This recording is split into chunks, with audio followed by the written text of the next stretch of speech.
വയനാട് വനത്തിൽ കാണാതായ വിദ്യാർത്ഥികളെ കണ്ടെത്തി. താമരശ്ശേരി സ്വദേശികളായ +2 വിദ്യാർത്ഥികളെയായിരുന്നു കാണാതായത്. PV ജോഷില വിവരങ്ങളുമായി ചേരുന്നുണ്ട്. ജോഷില, വിദ്യാർത്ഥികളെ കണ്ടെത്തിയെന്നുള്ള ആശ്വാസകരമായ വാർത്തയാണ് പുറത്തേക്കെത്തുന്നത്. വിശദാംശങ്ങൾ എങ്ങനെ?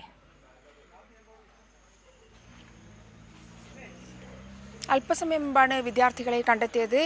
മട്ടത്തുവയൽ ചിത്രഗിരിയിൽ വെച്ചാണ് വിദ്യാർത്ഥികളെ കണ്ടെത്തിയത് എന്നാണ് താമരശ്ശേരി CI അടക്കമുള്ള ആളുകൾ ഞങ്ങളോട് വിശദീകരിച്ചത്. ഞാനിപ്പോൾ ഉള്ളത് മേപ്പാടി പോലീസ് സ്റ്റേഷന് മുന്നിലാണ്. ഇവിടേക്ക് കുട്ടികളെ കൊണ്ടുവന്നിട്ടുണ്ട്. +2 വിദ്യാർത്ഥികളായ 2 പേരും അതുപോലെ തന്നെ 10ാം ക്ലാസ് വിദ്യാർത്ഥിനിയുമാണ് കാണാതായത്. കുട്ടികളെ കണ്ടെത്തിയിട്ടുണ്ട്. ഇവിടെ തന്നെയുണ്ട് കുട്ടികൾ. പ്രായപൂർത്തിയാകാത്തതിനാൽ കുട്ടികളെ നമുക്ക് കാണിക്കാൻ സാധിക്കില്ല. എന്തായാലും കുട്ടികളെ കണ്ടെത്തി എന്ന് പറയുന്നത് തന്നെ വളരെ ആശ്വാസകരമായ കാര്യമാണ്. ഇന്ന് രാവിലെ മുതൽ കുട്ടികൾക്കായുള്ള തിരച്ചിലായിരുന്നു. മേപ്പാടിയിൽ കുട്ടികൾ എത്തിയിട്ടുണ്ട് എന്നുള്ള വിവരത്തെ തുടർന്നാണ് താമരശ്ശേരി പോലീസ് ഇവിടേക്ക് എത്തി വടുവഞ്ചാലിൽ കുട്ടികൾക്കായുള്ള അന്വേഷണം ആരംഭിച്ചത്. അതിൽ ഒരാളെ നേരത്തെ തന്നെ കണ്ടെത്തിയിരുന്നു. അയാളിൽ നിന്നാണ് വിവരം ലഭിച്ചത്. ഒരു ആൺകുട്ടിയും ഒരു പെൺകുട്ടിയും കാട്ടിലേക്ക് കയറി എന്നുള്ളത്. അതിനടുത്തുള്ള പ്രദേശത്ത്, ചിത്രഗിരിക്ക് അടുത്തുള്ള പ്രദേശത്ത് വെച്ചാണ് കുട്ടികളെ കണ്ടെത്തിയിരിക്കുന്നത് എന്നാണ് CI ഇപ്പോൾ ഞങ്ങളോട് അല്പസമയം മുമ്പ് വിശദീകരിച്ചിട്ടുള്ളത്. എന്തായാലും മറ്റ് നടപടിക്രമങ്ങൾ ആരംഭിക്കാൻ പോവുകയാണ്. ഈ വിദ്യാർത്ഥികളുടെ വിശദമായ മൊഴി എടുത്തിട്ടുണ്ടോ? എങ്ങനെയാണ് ഇവർ വനത്തിൽ അകപ്പെട്ടത് എന്നത് വ്യക്തമാവുന്നുണ്ടോ?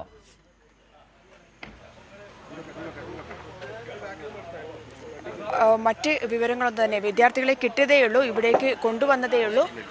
ഹോസ്പിറ്റലിലേക്ക്, അതായത് മറ്റ് പരിശോധനകൾക്കായി ആശുപത്രിയിലേക്ക് കൊണ്ടുപോവുകയാണ്. മറ്റ് വിശദാംശങ്ങൾ ആയിട്ടില്ല എന്നുള്ളതാണ്. സർ, എന്താണ് കാര്യമൊന്നും വിശദീകരിക്കോ? ഇല്ല, താമരശ്ശേരി കേസ്. താമരശ്ശേരി എവിടെ വെച്ചാണ് കണ്ടെത്തിയതെന്ന്?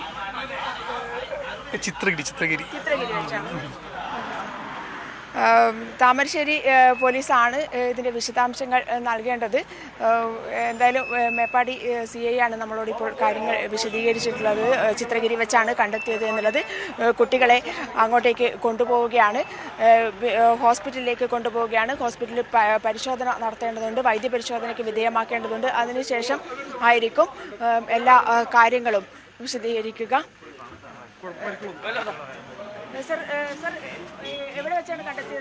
അത് അവിടെ ഒരു കാപ്പിത്തോട്ടത്തിൻ്റെ അടുത്താണ് കണ്ടെത്തിയത്. അത് ബാക്കി ഞങ്ങൾ അതിന് പ്രൊസീജിയറെല്ലാം ഇല്ല. ഇപ്പൊ കറന്റിലി ഒന്നുമില്ല.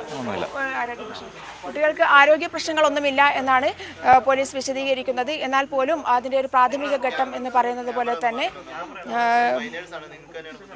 പ്രാഥമിക പരിശോധനയ്ക്ക് കുട്ടികളെ ചികിത്സയ്ക്കായി കുട്ടികളെ മാറ്റുകയാണ്. മറ്റ് 2 കുട്ടികളെ, ആദ്യം പെൺകുട്ടിയെ കൊണ്ടുപോയി, ഇപ്പോൾ മറ്റു കുട്ടികളെ കൂടി കൊണ്ടുപോകാനുള്ള തയ്യാറെടുപ്പിലാണ് പോലീസ് ഉള്ളത്.